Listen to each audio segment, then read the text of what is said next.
I don't know if it's just me, but there are times when I feel like I'm on some kind of surrealistic carousel that's gone madly out of control and just keeps moving faster and faster and faster until the G-force starts to feel like you're going to be thrown off. Today is Thursday, September the 9th, 2021. Journal 429, T+891, I think. Sounds insane. It's like 891 days since the transplant. But it is, I don't know, it seems like there's almost a conspiracy going on that's trying to foil my every attempt to bring some kind of order back into my life and to actually tamp things down a bit. I wrote in the blog that may seem a bit dramatic for someone who's supposed to be retired and taking it easy and just focusing on their continued treatment and recovery, but that isn't the case. And the fact of the matter is, I think pretty much everybody goes through the same thing.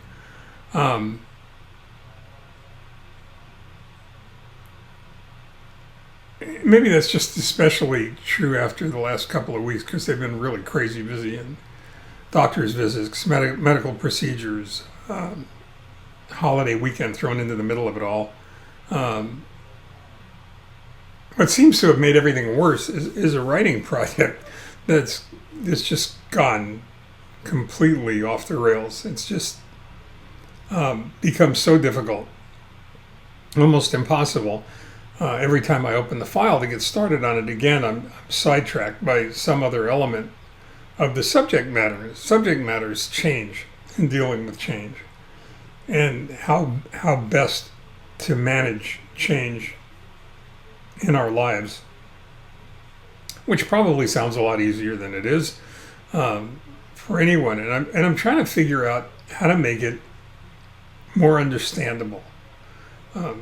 For me, it's selfish.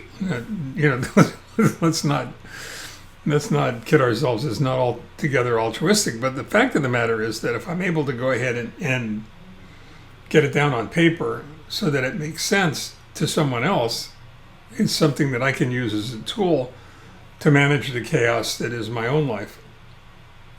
And there are lots of things that I'm going to include in that. It's going to appear in the Mitch Schneider's World site. It was supposed to be there on September 1st, but as you can tell by the date, I failed miserably at that. I'll be lucky to get it in there by the end of the month, probably. But it's important to me to make sure that it's right. One of the things that I have recognized, one of the things that I'm addressing there is the fact that there are two kinds of change, really. There's the change that's foisted upon us by some external force, and there's change that we try to instigate to create a different outcome, a different current reality.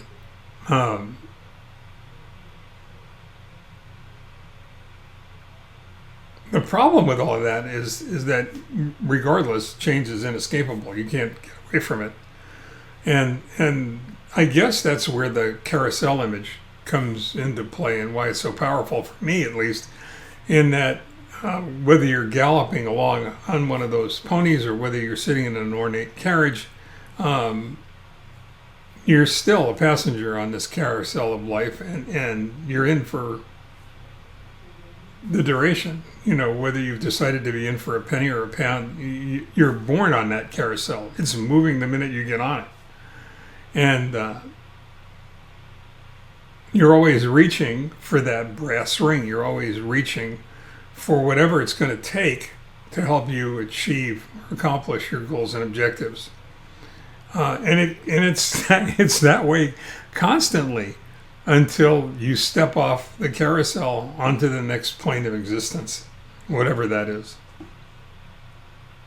So whether it's crawling along slowly so that you can get on the carousel, or it's accelerating uncomfortably it's a ride we all need to make the best of.